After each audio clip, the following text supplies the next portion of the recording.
Hello and welcome to Craft with Sarah and day 8 of the Halloween Craft Countdown, where I'm sharing 20 spooky themed Halloween craft projects to make with a Cricut over 20 days. Today's project I think is probably going to be quite a popular one because it's an owl and owls always seem to do really well.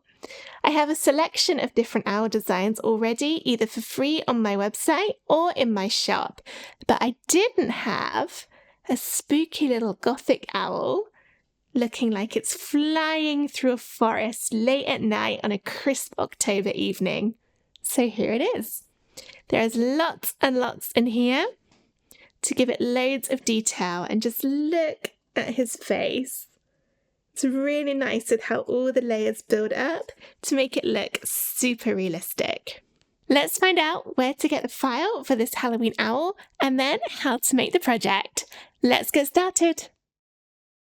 The files for this project are free for the next 24 hours. Here's how to download them. Register a free ticket for the Halloween Craft Countdown at craftwithsarah.com/HCC24. After registering, you'll get an email which contains a link to the schedule page for the countdown. Visit the schedule page to find and download today's files. Each download is only available for free for 24 hours after it goes live. If you've missed some, check out the Instant Access Bundle at craftwithsarah.com/HCC24 bundle, which gives immediate and ongoing access to all of the files from the Halloween Craft Countdown, plus loads of extra bonus designs. The download comes in a zip folder. You will need to unzip this before uploading the SVG files into Cricut Design Space. This is how the SVG file looks when it's uploaded into Cricut Design Space. If you're not sure how to get to this step, then visit the schedule page for the Halloween Craft Countdown and look in the box near the top of the page called Foundation Learning. Within there are links to lots of other tutorials that may be helpful throughout this countdown, and one of those is on how to upload SVG files into Cricut Design Space. Two other tutorials I'd like to point out that might also be helpful for this particular design are the two called The Best Ever Way to Frame Your Papercraft Projects and Free Hooks and Stands for Your Papercraft Projects. Both of those give you really lovely ways to display this owl once you've cut it out. There's not a lot you need to do in Design Space for the owl though, it's already set up. The only thing you may wish to do is resize it. To do that, click on the design, make sure the padlock icon above the width and the height box is closed. Then you can type out either the width or the height, press enter on your keyboard and the other measurement will change in proportion. I'm cutting mine at 7.5 inches tall, which is just over 9¼ inches wide. So I can go ahead and press make over on the top and I'm not going to worry about saving that because I've not really done a lot to it. You can change the paper size in the drop down here and then move things about. So Design Space is thinking I'm going to need 2 sheets of white now, but I reckon I can fit this onto one, so let's give it a try. To move things to a different mat, you can click the 3 little dots and then move object. Choose the mat that's the same colour, so that would be that one for me, and press confirm. And let's see, maybe I won't be able to actually. I think it was right. Wait, let's see. Haha! I always feel like it's a little victory when you manage to fit it onto the same sheet. So now I've got an empty one here, but don't worry about that because once you go to the next stage, any empty mats will disappear.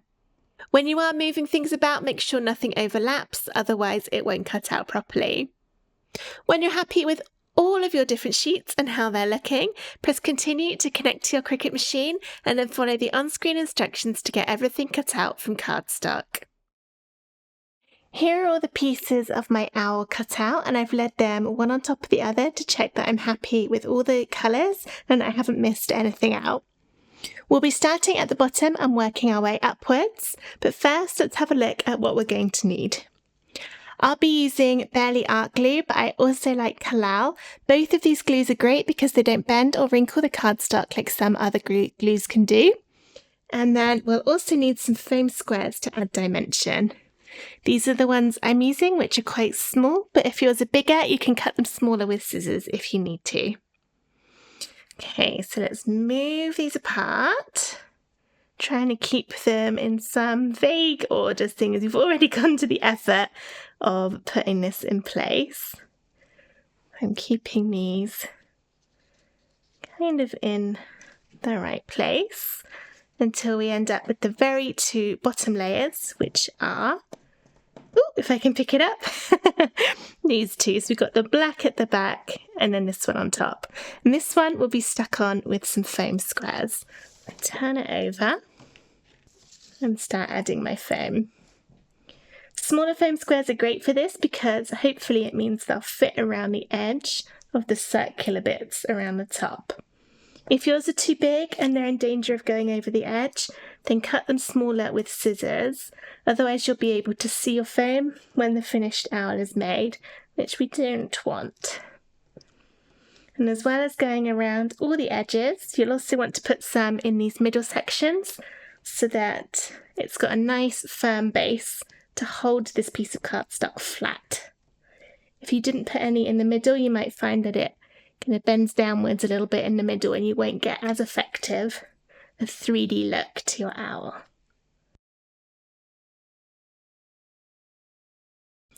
Now I've put all these on, I can peel the tops off to reveal the stickiness underneath. And actually I'm going to try, will one of those fit in there? Not quite. I've got some that I've cut in half that I did for another project, a smaller bit. There we go, that'll help. And possibly also a little bit in there too.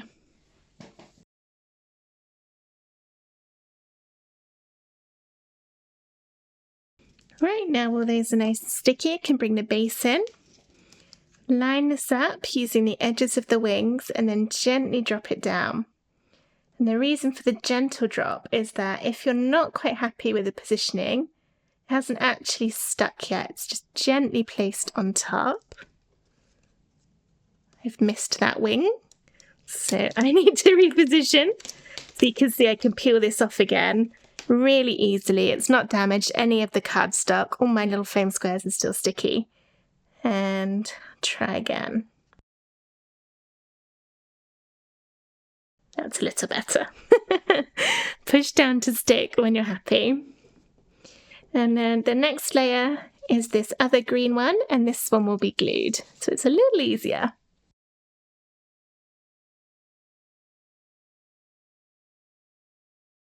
This sits right on top. I'm going to push down quite gently, especially on those leaves, because I don't want my glue to smush out too much.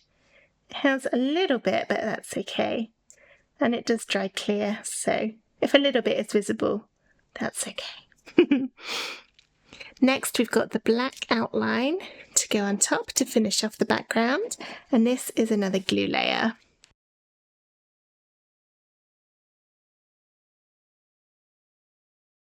That's definitely giving spooky October evening vibes. Next is this wing part of the owl, and just trying to decide. I think this one you could either glue it or you could foam it because it's going to have a lot more layers put on the top. So it will be really dimensional even if you glue it. And actually I think I am going to glue this one, but if you would prefer to foam it for that extra level of pop, you can absolutely do that. And on top of that is this that has the details for the cutouts and the wings. Very narrow, so be careful with your glue.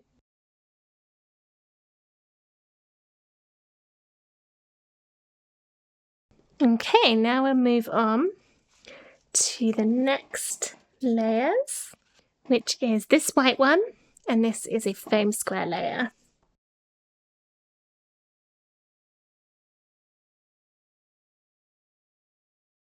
Line that up. Gently drop down and then push when I'm happy. And then there's this layer on top. Again, we're building up the detail in those feathers. Oh no, this is why you shouldn't hold your glue over your project. It just dripped the tiniest bit onto my background. It's Just move that well out the way.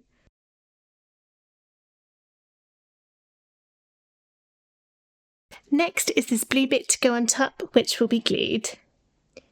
Glue for the blue.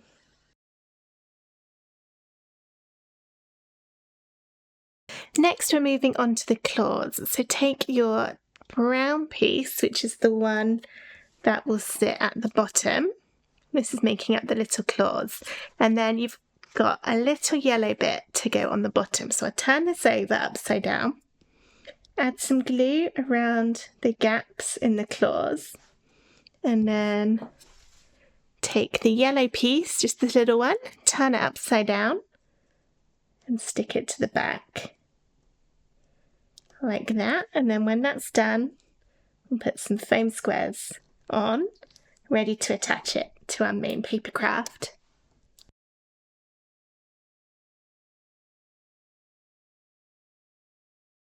Then glue the orangey layer on top.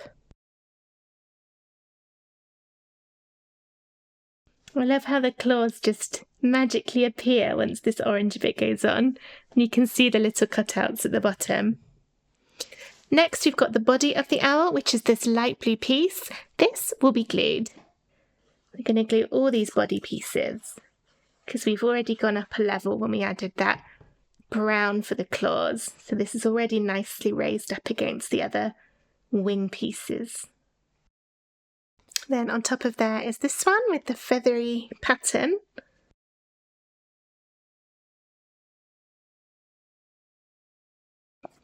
Next is this one. This will be foamed. Give them a little bit more dimension before we start on all of those head layers.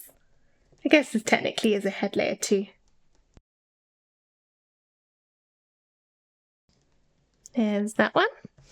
And then, oh, now we get on to the lots and lots of face pieces, starting with this pale blue one. This is glued. Then it's the white piece, also glued. Use the top to line that up because it doesn't quite reach the edge of any of the light blue bits, but it does those top little ear bits. Then we've got our orange. That will fit snugly on top the white. Building up the eyes now with these pieces. Black next. And then this darker blue bit. Oh, actually, should be that way round. Yeah. It's textured on one side. Luckily, this is symmetrical, sort of. I think it is. Looks pretty symmetrical. Or maybe it wasn't quite. I'm sure that's not going to notice. Alright, moving on to the bright blue for the beak. There. And then I'm also going to glue on the final two pieces. We've got the darker blue first. And then last bit, hooray!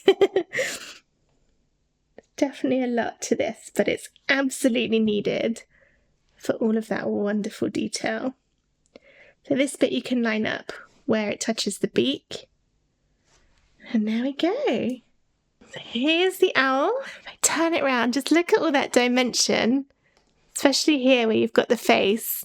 There's loads to it and it looks stunning when finished. This would then be ready to go in a frame or on a card if you've made it a bit smaller, or you can use the hooks and stands that I spoke about at the beginning of this video. I hope you enjoyed making this spooky Halloween owl with me. If you did, please give the video a thumbs up and subscribe to my YouTube channel for loads more Halloween crafts. I hope to see you tomorrow for day 9 of the Halloween craft countdown. Thank you so much for watching. Bye!